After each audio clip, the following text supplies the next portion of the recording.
আসসালামু আলাইকুম প্রিয় ভিউয়ার্স, আজকে নিয়ে আসছি আপনাদের কাছে একটি হাই স্পিড ফ্যানের কালেকশন কিভাবে করবেন এবং নষ্ট ফ্যানের কয়েল, ফেলে দেওয়া কয়েলগুলিকে কিভাবে আপনারা সহজভাবে সারিয়ে তুলবেন এই ভিডিও।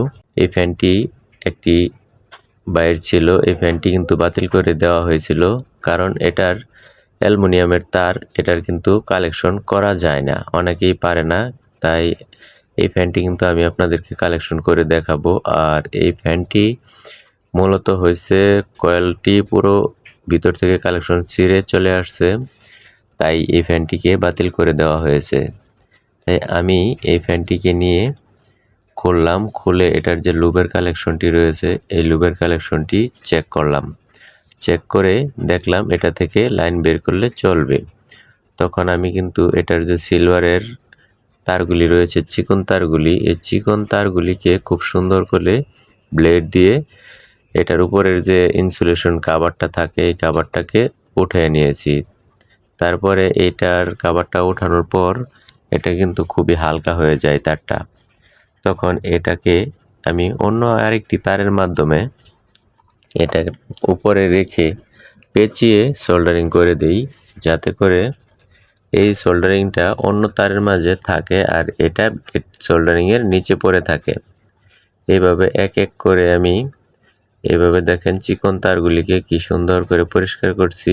তারপর আরেকটি তামার তারের মাধ্যমে এটাকে পেঁচিয়ে বাঁধবো। এটাকে পেঁচিয়ে বাঁধার পরে এই পেঁচানোর উপরে সোল্ডারিং লিড লাগিয়ে দিব, যাতে করে আর এটা বেরিয়ে না আসতে পারে। এইভাবে যদি আপনারা করেন তাহলে অতি সহজেই সিলভারের যে কোনো ফ্যানের কালেকশন এবং ফ্যানের তার আপনারা বের করতে পারবেন। আমি এই ভিডিওটি দিলাম, অনেকেই আপনারা ফ্যানগুলি সার্ভিসিং করেন কিন্তু এই কয়েলগুলি সার্ভিসিং করতে পারেন না। আমি কিন্তু যে কোনো ফ্যানের কয়েল অথবা যে কোনো মোটরের কয়েল সার্ভিসিং করতে পারি। আমার হাত খুবই নরম এবং খুবই নরমভাবে সূক্ষ্ম হাতে কাজ করি যে কোনো ইলেকট্রনিক্সের কাজ। তাই আমি যেই কাজটাই ধরি না কেন আমার সাকসেসফুল হবেই। তাতে করে আমার হয়তো একটু সময় বেশি যায়, কিন্তু আপনাদের কাছে শেয়ার করলাম এই ভিডিওটা। আপনারা হয়তো অনেক সময় রাগ করে বসে থাকেন, কাজ করে বিরক্ত হয়ে যান, কিন্তু কাজগুলি করতে পারেন না। কিন্তু তাতে করে কিন্তু ইলেকট্রনিক জিনিস কিছুই যায় আসে না, কিন্তু মাঝখান থেকে কিছু টাকা অর্থ নষ্ট হয়। তাই যদি আপনারা ধৈর্য সহকারে কাজ করেন তাহলে কিন্তু করতে পারবেন। তখন কিন্তু আমি এইভাবে তারগুলিকে পেঁচিয়ে দেখেন আমি কেবল ট্রাই দিয়ে এটার যে মেইন লাইন এটাকে আটকিয়ে দিচ্ছি।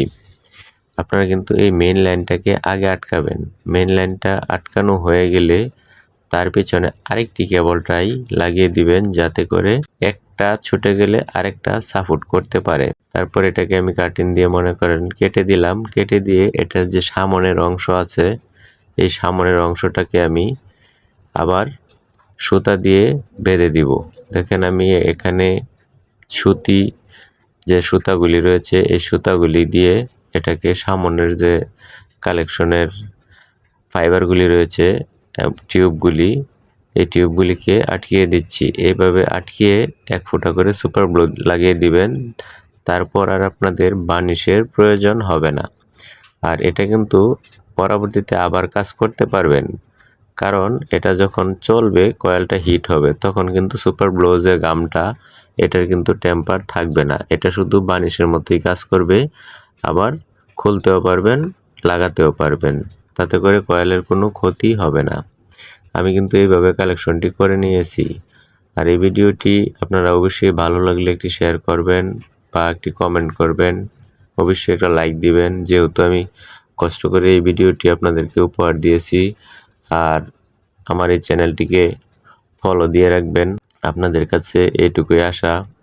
তারপর দেখেন আমি এই ফ্যানটাকে সুন্দর করে ফিটিং করতেছি। ফিটিং করার পর আমি এটা যে বুশগুলি রয়েছে ভিতরে, বুশগুলির মাঝে তেল দিয়ে ভিজিয়ে নিয়েছি যাতে করে ফ্রি থাকে। এখন এটার স্ক্রুপগুলি সুন্দর করে লাগাচ্ছি।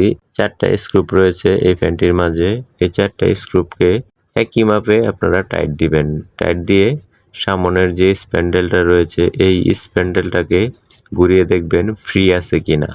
যদি ফ্রি থাকে তাহলে আপনারা আর কিছু করবেন না। আর যদি ফ্রি না থাকে তাহলে একটি হাতুড়ি বা যে কোনো একটি প্যালাস দিয়ে একটি টোকা দিবেন, তাহলে এই স্প্যান্ডেলটি ফ্রি হয়ে যাবে।